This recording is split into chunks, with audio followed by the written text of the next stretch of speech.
So I'm very happy that VSA Sabha has become a regular feature. So I would like to hear all your ideas or any questions or any thoughts you want to share. We'll start with Lavanya. Pass on the mic.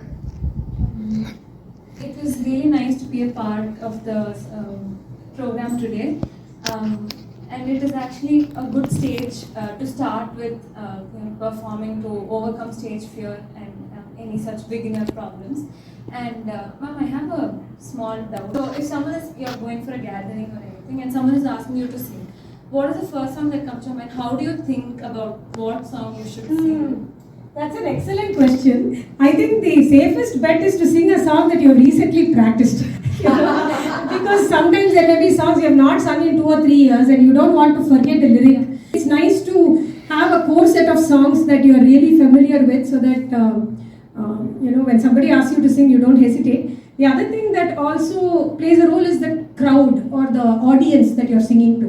So if it's a very knowledgeable set of people, then you can sing a rare song or a composition in a rare ragam that people have never heard. If it is an audience which is totally new to Carnatic music, then a popular song will strike a chord with them, or a popular ragam or something like that. That would be my suggestion.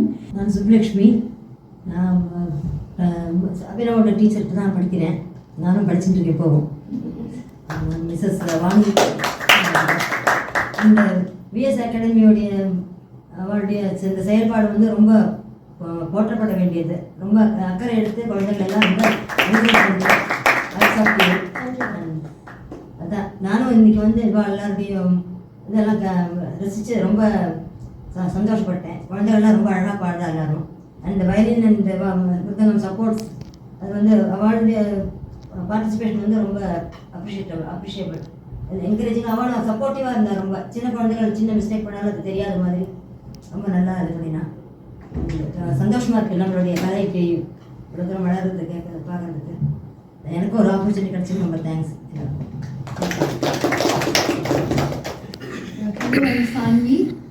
How do you think we can overcome the stage fear? Even one thing is to not be scared to make mistakes. Many times subconsciously from childhood we are always told, oh, you should be the best, you should do excellent, which is good. It's a great aim to have, but that also puts a pressure in one's mind. So whereas if we think it's okay, I will give my best shot, and if I make a mistake, it's not the end of the world, the heaven is not going to fall on us. If we have that kind of if we simplify things a little bit, right, then I think the nervousness comes down. And also I think repeated exposure also, right? When you have a program like this, I'm sure you have practiced. If you didn't have it, then maybe you would be learning, you'll be attending the class, but you may not have that rigor.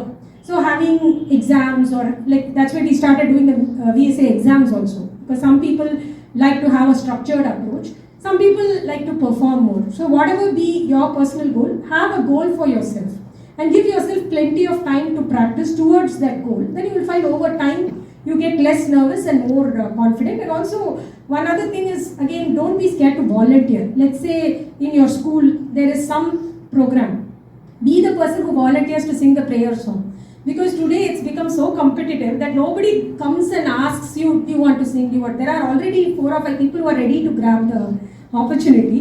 So we should become a little bit more outgoing, especially some of us who are a little shy. Hello, I am Niharika.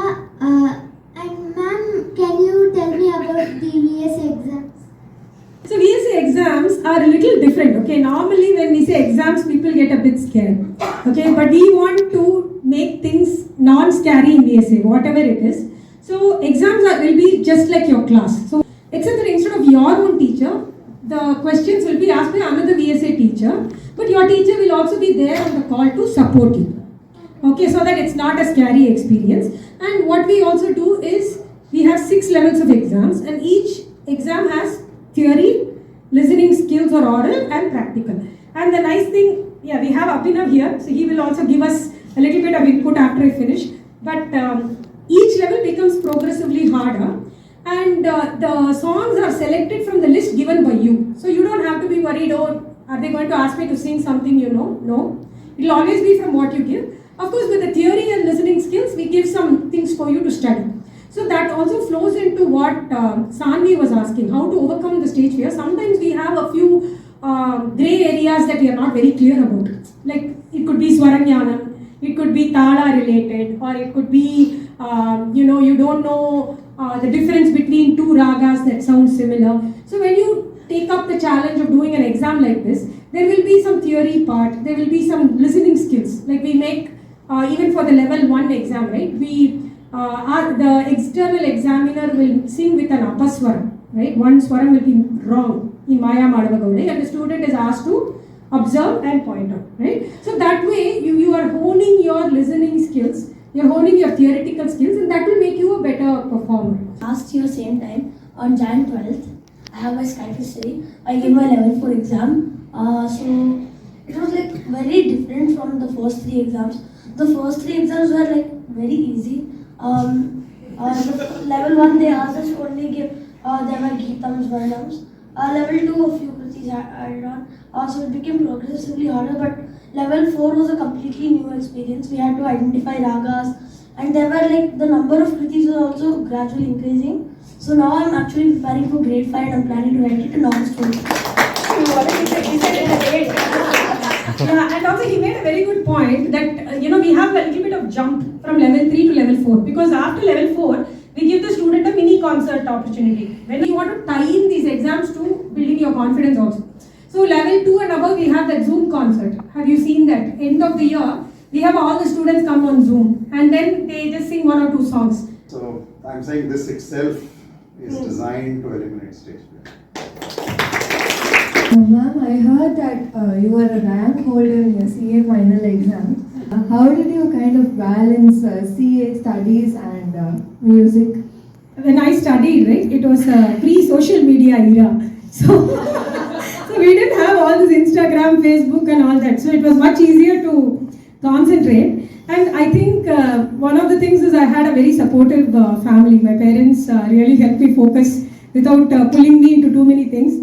And pretty much it was my music and my studies is what I did till my marriage. So I think just being focused and consistently working.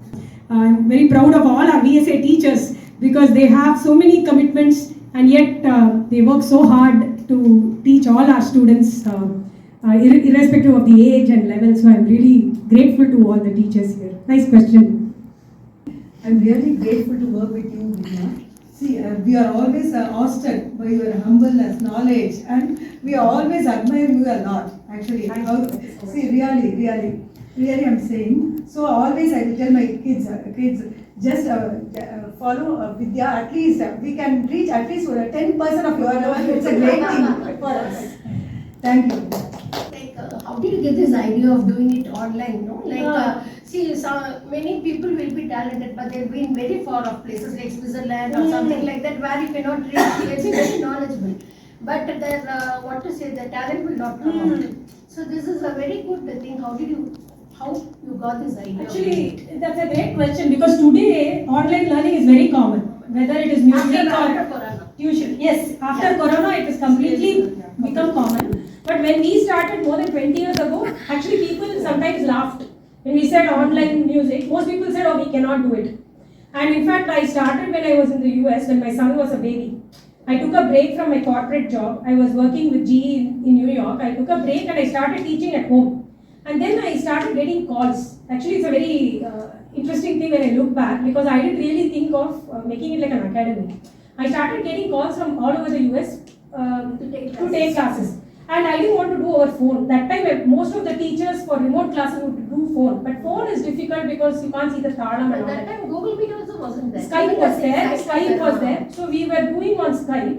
And I realized that it would be very effective for one-on-one teaching. You can't do like large groups. So we cannot compromise on the quality, right? So we have to have proper notations, do one-on-one. And then I realized very soon I didn't have time for more than 20 students maybe. Okay, but more demand was there.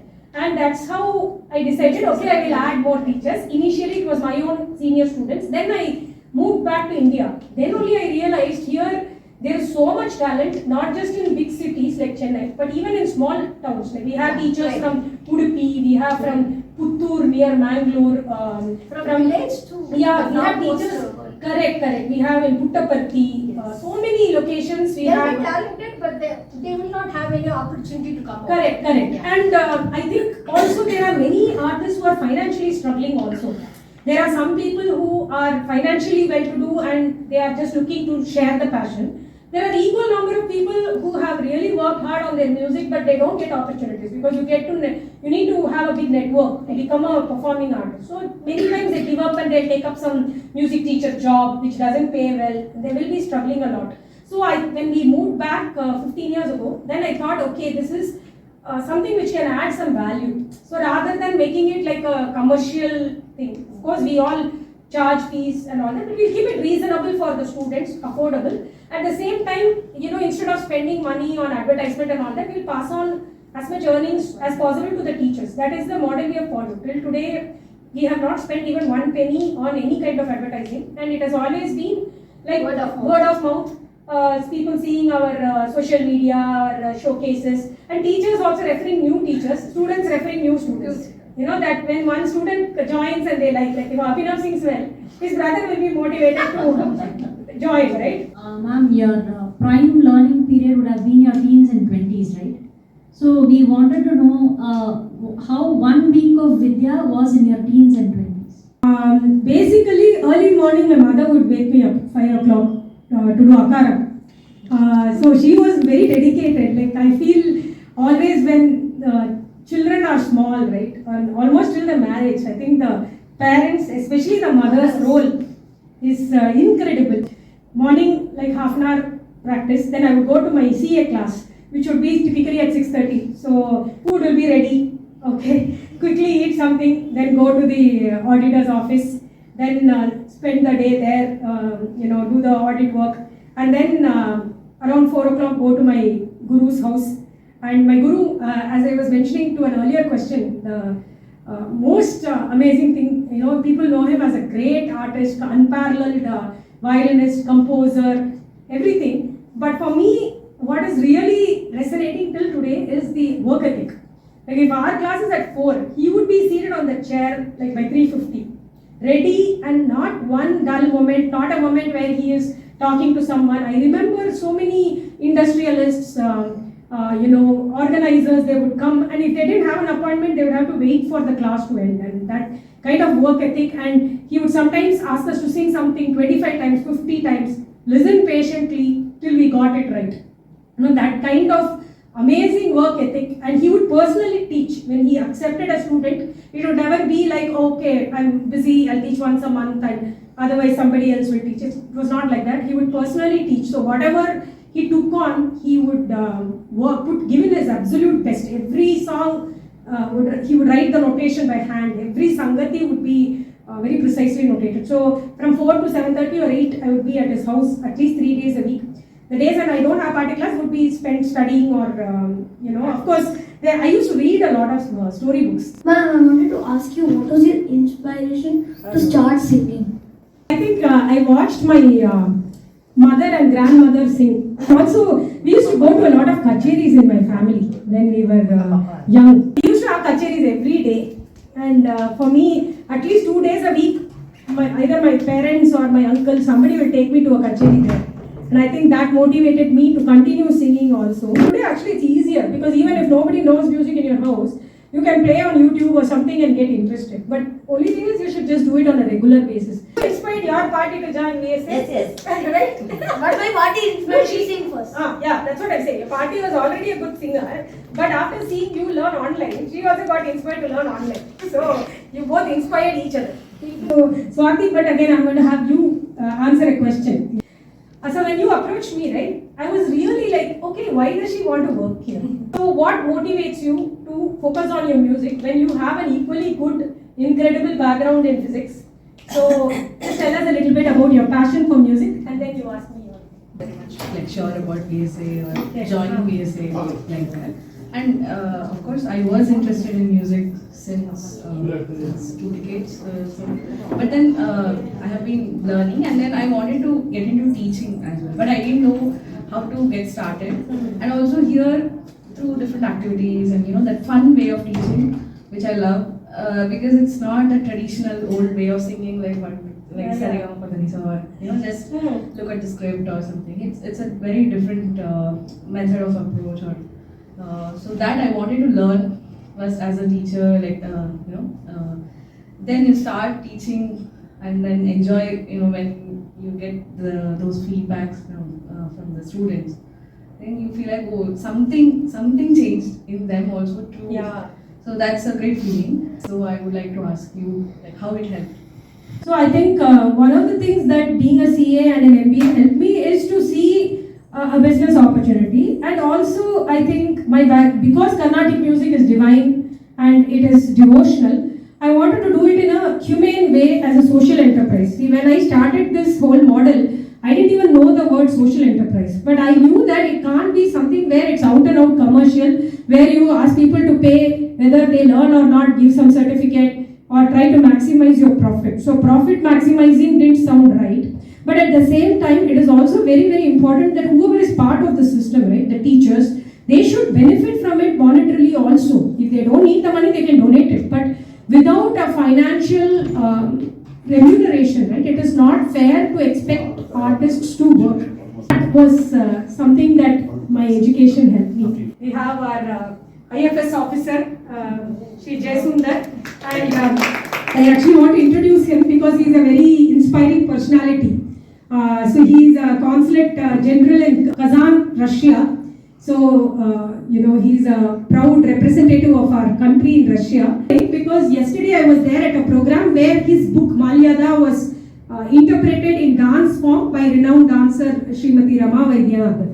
And the book itself, I have a copy of the book which was released I think 2 years back. Right? So much research has gone into the book that he has come out with about the Tirupavai, beautiful illustrations by the renowned illustrator Shri Kesha. And yesterday his impromptu speech about the dance, about the work, it was amazing. He could quote from the Tirupavai, he could quote from Sanskrit, and such a unassuming person, and at a young age he has achieved so much. So let us give a round of applause because he is making our country proud.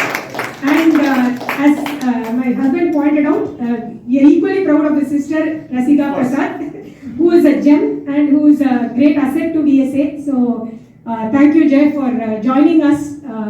Indeed an honor to have you. So people often say you just do your responsibility and don't worry about the results. What do you think about that? If you enjoy the journey, why would you worry about the destination? That's Bhagavad Gita, Karmanyeva Adhikaraste, Ma Phaleshu Kadachana. So I have one question for you. I was really amazed at your interdisciplinary knowledge. I'm sure you have a very busy set of tasks to do, a lot of responsibilities, but you have actually also become very good at things like Tirupavai, and you have very deep knowledge of other subjects. So is that something just as a hobby you cultivated, or something you had exposure from childhood? I was just curious to know. See, I've always been interested in, I'm a moss gatherer, if you want to put it that way. I've always been interested in collecting more and more information, because the more dots you have, the more connections you can draw. And the more connections you draw, the higher order the knowledge you acquire would be. You're able to relish things at a higher order if you have more information about what has gone into it. True. A lot of things make more sense if you're able to understand the background to how they've come up in that manner. That's a great answer, and I think it's actually relevant to many of our students also. Because some students, I find, they want to learn in a very technical way and become performers. They are very clear that they want to do only Carnatic music. Some students like to dabble. Like they learn some Carnatic, some light music, even Western, and they become reasonably good, but they can do a lot of fusion and other things. So I think what you said is very meaningful, because whatever you are as a person, right, you need to identify that. Because over time I have identified that my love is only in Carnatic. And over time I realized that that's what I am. And there could be another person who's good at everything, okay, but may not have time to go very deep into one. And I think the point you made is very profound, and thank you for joining us. I guess you are very tight and hectic schedule.